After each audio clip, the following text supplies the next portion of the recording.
Since the Supreme Court overturned Roe v. Wade, at least 15 states have ceased nearly all abortion services. In mainly party-line votes, the House of Representatives responded by passing two bills, one establishing a federal right to the protection of Roe v. Wade, and another ensuring an individual's right to cross state lines to seek an abortion. Both are not expected to reach that 60 votes needed in a closely divided Senate. Let's bring in now sponsor of one of those bills. There she is, California Congresswoman Judy Chu. Welcome back to the program. We hear they are not expected. Your Women's Health Protection Act has passed the House for a second time, did it in July. Realistically, it is not going anywhere in the Senate. So I guess what do you do with it now? What is the next step? Well, it actually had a very close vote in the Senate, 49 to 51, but the Senate has this 60-vote filibuster requirement. And so what we need are two votes in the Senate. We need two votes that will eliminate the filibuster and also vote for the Women's Health Protection Act. And there are two candidates that have said that they would do that, John Fetterman, who's a senatorial candidate in Pennsylvania, and Mandela Barnes, who actually won his primary last night in Wisconsin. It's just two more votes that we need, and then we can make Roe versus Wade the law of the land, as it has been for 50 years. Congresswoman Chu, in a recent op-ed, you wrote, "We are living in a post-Roe reality, and every opportunity must be explored. We cannot leave one stone unturned." Obviously, you just talked about the need, you believe, to abolish the filibuster. What else realistically can be done? There is so much that we need to do. There are states that are putting ballot initiatives on this November ballot. And in fact, our state of California is making abortion a constitutional right on the ballot.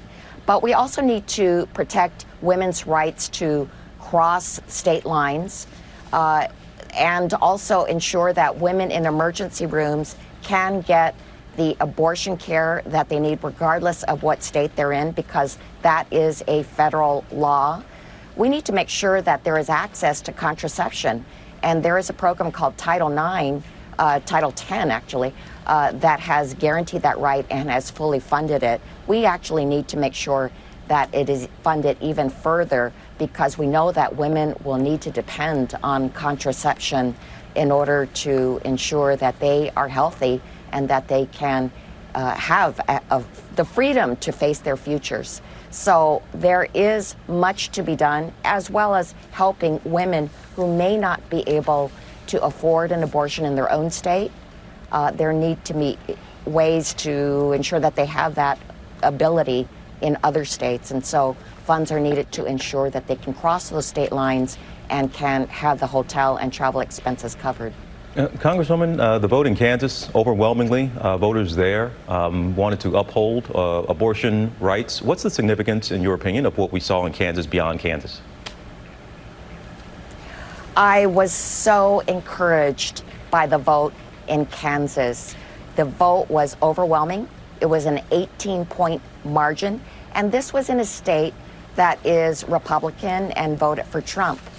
But what the voters saw was that there was a need to ensure that we do not go backwards in this country, that young women have less rights than their grandmothers. Instead, they upheld the right to an abortion. They upheld Roe versus Wade. And in fact, actually 70% of Americans believe that Roe versus Wade should be upheld.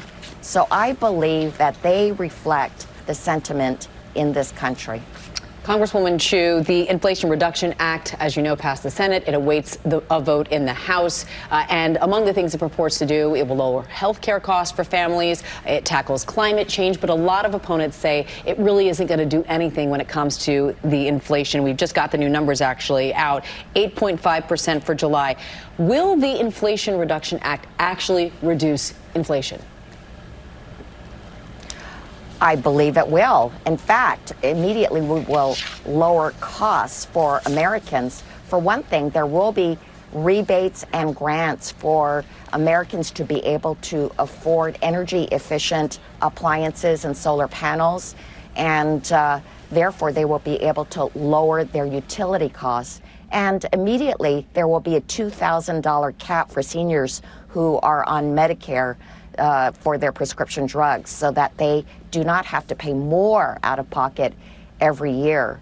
And of course, there will be a limit on the amount that insulin will cost for those on Medicare, a limit of $35 a month.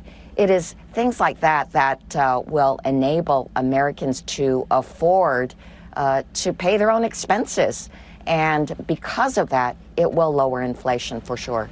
California Congresswoman Judy Chu, we appreciate your time today. Thank you so much. Thank you so much. Well, hey there, GMA fans. Robin Roberts here. Thanks for checking out our YouTube channel. Lots of great stuff here. So go on, click the subscribe button right over here to get more of awesome videos and content from GMA every day, anytime. We thank you for watching, and we'll see you in the morning on GMA.